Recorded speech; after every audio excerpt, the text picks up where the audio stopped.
रात मेरे गाने रेडियो पर, भागलपुर रेडियो से बज रहे हैं, बज रहे हैं, बज रहे हैं। अरे वाह। और उसके कुछ ही दिन के बाद भागलपुर के डीएम, डिस्ट्रिक्ट मजिस्ट्रेट जी। उनकी तरफ से एक बड़ा आयोजन हो रहा था।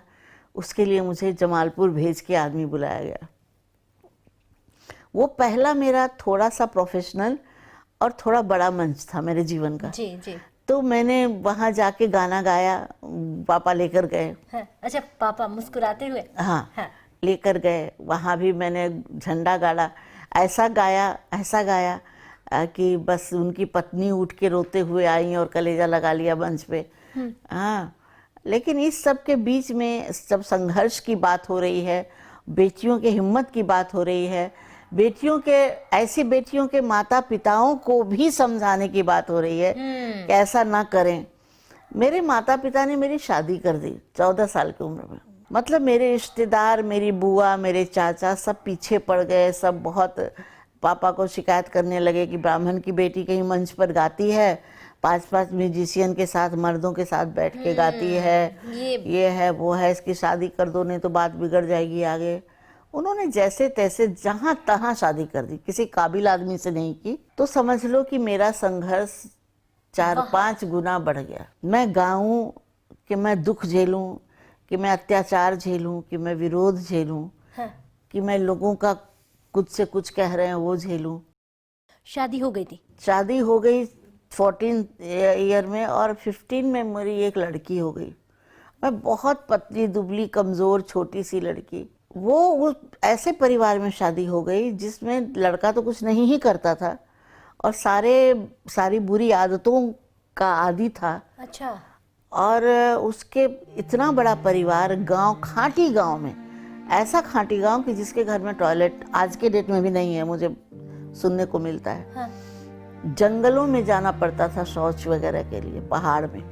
हाँ। तो मेरा बहुत कष्ट झेला मैंने, परिवार, वहाँ के लोगों का बहुत अत्याचार झेला, बहुत तकलीफ झेली, लेकिन हिम्मत नहीं हारी? हिम्मत नहीं हारी राधिका बहन। संगीत नहीं छूटा आपका? नहीं छूटा।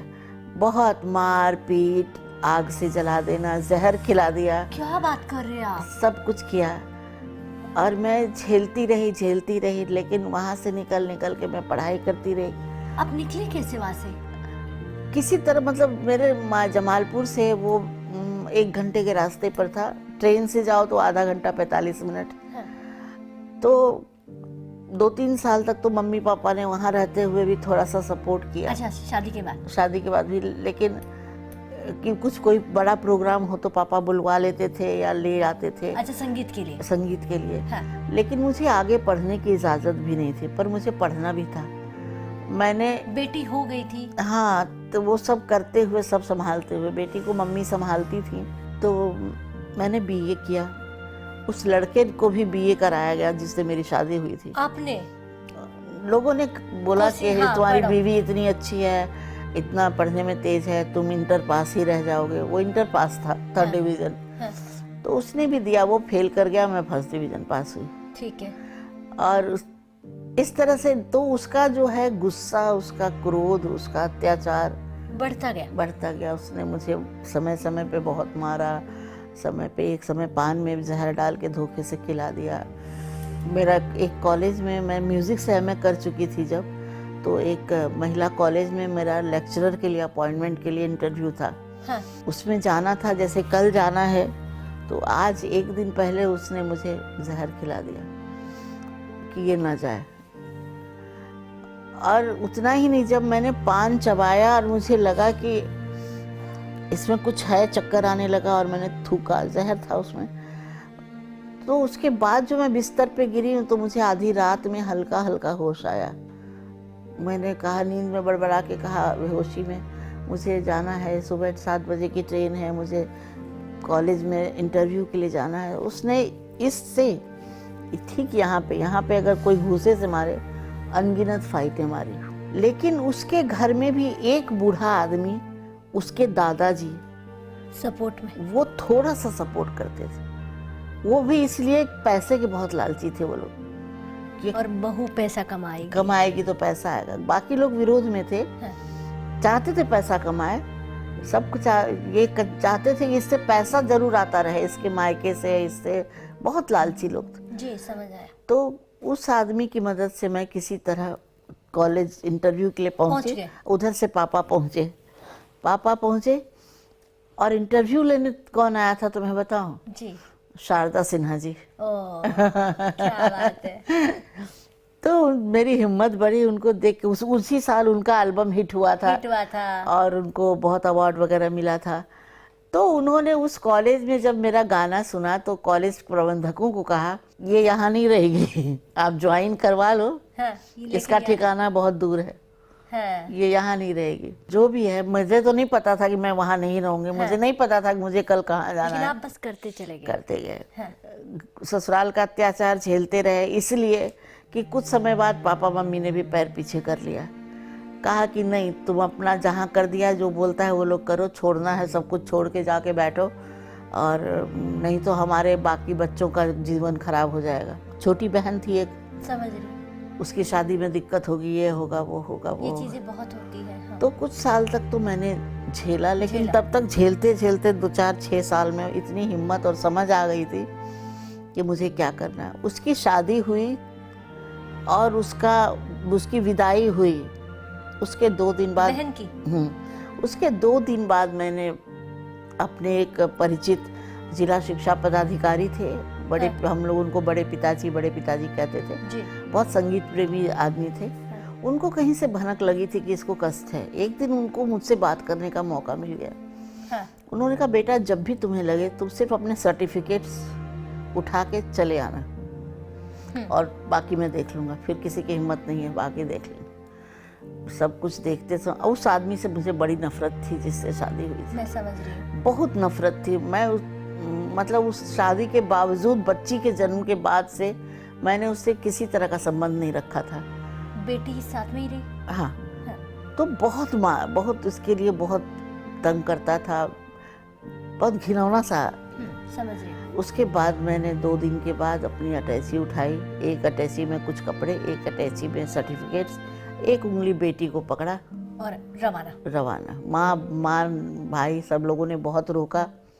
उस आदमी के नाम एक 4 लाइन का पत्र लिख दिया कि मैं तुम्हें हर तरह से मुक्ति दे रही हूँ, मैं तुम्हारे साथ नहीं रह सकती, कभी नहीं रह सकती। तुम चाहे लीगल तरीके से जिस तरह से चाहो कर लेना जो करना है। मैं जा रही हूँ, मैं अपनी ज़िंदगी अपने ढंग से जीऊँगी, तुमको जैसे जीना है जियो। उसने कुछ नहीं बोला। कुछ नहीं बोला। तो वो तो बहुत दूसरे किस्म का आदमी था। हाँ। उसको, उसके माँ बाप को फिर दहेज लेकर और शादी करनी थी उसकी कहीं। अच्छा, तो उनको इतनी फर्क नहीं पड़ा? नहीं फर्क पड़ा। तो पड़ा या नहीं पड़ा पता नहीं, पर मैं चली गई। बहुत अच्छा किया। ये हिम्मत की बात थी। ये हिम्मत, आपकी हिम्मत, जज्बा हमारी बेटियां सुन रही हैं। हाँ, वरना मेरी जगह आपसे भी कहूँगी कि गलत न सहें, उसका विरोध करें। आपको बहुत झेलना पड़ेगा, आपको बहुत रोना पड़ेगा। और जिस दिन आप अटैची उठाएंगे, लेकिन ये तय कर लीजिएगा कुछ और अच्छा होगा। लेकिन डगमगाई मत। जब अटैची उठी, घर से बाहर कदम निकला तो पता था कहाँ जाना है, हाँ, क्या करना है। उस समय तो पता था, लेकिन मैंने सब कुछ छोड़ा। बहुत अनाथ और असहाय महसूस कर रही थी कि कोई नहीं है मेरा इस दुनिया में। ये नहीं समझ में आता मेरा कोई, सच में कोई नहीं था उस समय। सिर्फ बच्ची, 4 साल की बच्ची। हाँ। और मैं तो सीधा पहले पहुंचे बड़े पिताजी के पास, जो जिला शिक्षा पदाधिकारी थे। जी। आरा में। जी। पटना के बाद आरा है। आप वहाँ पहुँचे? मैं वहाँ पहुँची तो वहाँ बड़े गर्मजोशी से उनके पूरे परिवार ने मेरा स्वागत किया। हाँ। चाची जो थी, सबने, उनकी बेटियों ने, मेरी हम उम्र बेटियां थी उनकी। लेकिन उसके बाद विजय भारती जी ने कौन सा ऐसा कदम उठाया? वहाँ पहुँच के पहले 2-4 दिन मुझे बहुत तेज बुखार आ गया था, तो 2-4 दिन मैं बीमार रही। पहले खुद को संभाला, सबने बहुत प्यार से रखा। थोड़े दिन, 2-4 दिनों के बाद मैं संभली। सबसे पहले डीएवी स्कूल ज्वाइन किया। कॉलेज की नौकरी तो छोड़नी पड़ी। डीएवी स्कूल ज्वाइन किया। 1-1.5 महीने इस डीएवी में पढ़ाया। और फिर चाचा जी के मदद से और मेरे प्रयास से गवर्नमेंट गर्ल्स हाई स्कूल में टीचर के पद पर मेरी बहाली हो गई। ठीक है। क्या बात है। तो उसके लिए मुझे पटना लगातार दौड़ना पड़ा, आवेदन देना पड़ा, सब कुछ करना पड़ा, लेकिन वो परमानेंट नहीं था, एडहॉक था, 3-3 महीने हाँ, का समझ गई। एक्सटेंशन था। हाँ, तो ये हुआ, ऐसे हुआ, वहाँ रहना हुआ। और वहाँ रहने के महीने भर बाद मैंने तलाक के लिए उसको पत्र भेज दिया। अप्लाई कर दिया। हाँ, मैंने कहा कि ये इतिहास में आज जाना चाहिए कि तुमने नहीं, मैंने तुम्हें तलाक दिया। हाँ। तुमने नहीं, मैंने तुम्हें छोड़ा, क्योंकि तुम मेरे काबिल थे नहीं। थे नहीं, बिल्कुल नहीं थे। और मुझे लगता है कितना दर्द उसको हो रहा होगा, वो रो रहा होगा आपको नहीं देखकर नहीं कि नहीं, आज कहाँ है आप, इज्जत की आज होती। रो रहा होगा। आज उस सरस्वती आज की- क्या हो रहा होगा वो तो वही जाने। क्योंकि बहुत साल हो गए ना, मुझे उसकी कोई खबर है ना मुझे उसे पता नहीं। खबर तो भी आपकी मेरे बारे खबर में जब तो पूरी जानता ही दुनिया होगा, जानती है। तो वो भी जानता ही होगा। है। जो भी है मुझे फर्क नहीं पड़ता। मैंने पलट कर नहीं देखा उस दिन के बाद से, बस। और बड़ी आसानी से एक दिन में हमारा तलाक हो गया। उसने कोई ना नुकुर कुछ की नहीं, कुछ क्योंकि नहीं। उस वक्त इतना था नहीं कि ठीक है दूसरी ओर जगह क्योंकि कर जब दें। हम इंटरव्यू के लिए कोर्ट पहुंचे, एक दिन सिर बुलाया गया।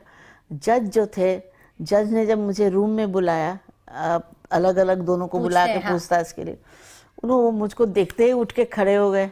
वो ने कहा, अरे आप? मैंने कहा जी। उन्होंने 20 दिन पहले पोलो ग्राउंड मुंगेर में कोर्ट था, मेरा स्टेज शो देखा था, जो कि बहुत सुपर हिट हुआ था। हाँ, बोले आप, ये आदमी आप? मैंने कहा जी। वो भी हैरान। वो हैरान। बोले आप बहुत अच्छा डिसीजन